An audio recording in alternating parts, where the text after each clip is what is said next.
नमस्कार, आदाब, सत श्री अकाल सभी को। तो सबसे पहले आज बात कर लेते हैं जो ईडी ऑफिशियल्स हैं, जो नए हैं और जो पुराने हैं, और जो हमारे जुडिशरी है, जो जज साहब, सुप्रीम कोर्ट, हाई कोर्ट, जो पीएमएलए स्पेशल कोर्ट है।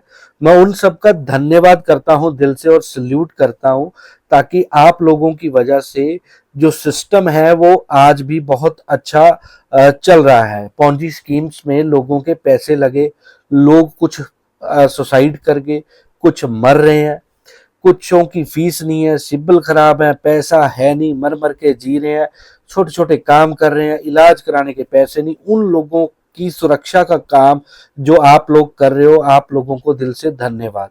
अब दोस्तों बात कर लेते हैं सेक्शन 70 के बारे में। सेक्शन 70 दोस्तों धारा 3 के साथ पनिशमेंट देते हुए, पनिशमेंट एक्ट मतलब इसको आप, मैं ये नहीं कह रहा पनिशमेंट, आप पढ़ लो, उसमें मतलब एक पनिशेबल एक्ट है सेक्शन 70, उसको इम्प्लीमेंट किया है। अब लोग उसमें आपको बोलेंगे कि नहीं ये तो बोर्ड ऑफ डायरेक्टर्स पे कर दिया, इस पे कर दिया। नहीं दोस्तों, जो कंपनी से जुड़ा हो, मान लो वो कोई और डाटा सेंटर भी है, मेरी एग्जांपल है, समझ जाना, आप समझ जाओगे। या कोई आप मान लो कोई भी रिलेटेड बंदा है, जैसे दोस्तों ये कोई प्रोजेक्ट नहीं है, ये कोई इंश्योरेंस कंपनी नहीं है, ये कोई बैंक नहीं है। यहाँ पे ये पॉन्जी स्कीम है, एमएलएम स्कीम है, जो इंडिया में बैन है। बुड्स एक्ट देख लो 2019 का खोल के, ये pyramid schemes, MLM schemes India में है ही बैन है। तो इसमें तो क्राइम तो है ही, और जो लोग पैसा लोगों का लगवा रहे थे वो भी क्राइम है। तो ये ब्रीच ऑफ ट्रस्ट है।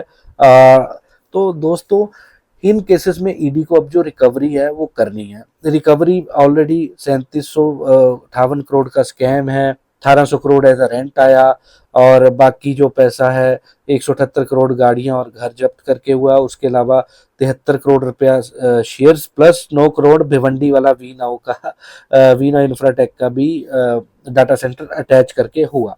तो अप्रोक्सीमेटली 1400-1500 करोड़ की रिकवरी अभी भी ईडी की पेंडिंग है, पर कोर्ट की नज़रों में 3500 करोड़ का ही जो है मामला घोटाला है। तो अब इसमें अगर हम बात करें दोस्तों, बात ये निकल के सामने आती है, मैं आपको बता दूं, रिकवरी के लिए सेक्शन 70 लगता है। जिस तरह एमएलएम पॉन्जी स्कीम में ऊपर वाला बंदा अपने ग्रेड लेता लेता ये मैं वॉकर बन गया, मैं जोगर बन गया, मैं ये बन गया, वो बन गया, इसी तरह ईडी द्वारा भी ये सिस्टम लगाया गया हुआ है। ये जैसे ऊपर जाता है वैसे ये नीचे आते हैं। कहने का मतलब ये है कि मान लो कोई भी ग्रेड लिए, कुछ भी लिया, तो एमएलएम स्कीम की तरह ही सेक्शन 70 भी जो है काम करता है दोस्तों। पैसे रिकवरी ऐसे ही होते हैं, जिन्होंने जितना जितना कमीशन लिया है उसके ऊपर ही रिकवरी होती है। अदरवाइज रिकवरी का और साधन जो है क्वांटम वाले पैसे हैं, कुछ हो सकता है शेयरों शुरों से भी आए।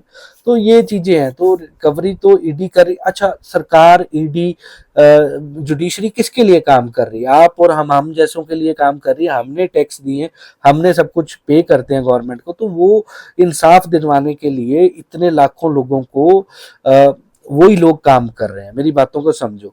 बाकी दोस्तों एक चीज और बोल दूं, मेरे पास बहुत मेल्स आती हैं आप लोगों की, आप मेरे ऑफिसेस भी आते हो यार, कोई अगर इंफॉर्मेशन देते हो तो प्रॉपर एक फाइल तैयार करो, 1-2 पेज उसमें लगाओ, प्रॉपर इंफॉर्मेशन दो, तब वो जाके जो है उस पे आगे चल के जो है एक्शन या कोई चीज, डायरेक्शन, वो चीजें तब निकल के आती हैं सामने, है ना। तो थोड़ा सा ध्यान रखो। बाकी दोस्तों अपने परिवार को समा दो, नए काम में भी अपना ध्यान दो। रिकवरी, आप निश्चिंत हो जाओ, रिकवरी वाला पैसा मुझे 100% पता है। हमारा जो जुडिशरी है, जो हमारे ईडी है, सभी जो है इस चीज को रिकवर कराने में जल्दी से जल्दी काम करेंगे, क्योंकि चार्जशीट भी आप देख लो 2 महीने में आ गई थी। बाकी सेक्शन 70 का मैंने आपको 4 महीने पहले ही बता दिया था दोस्तों।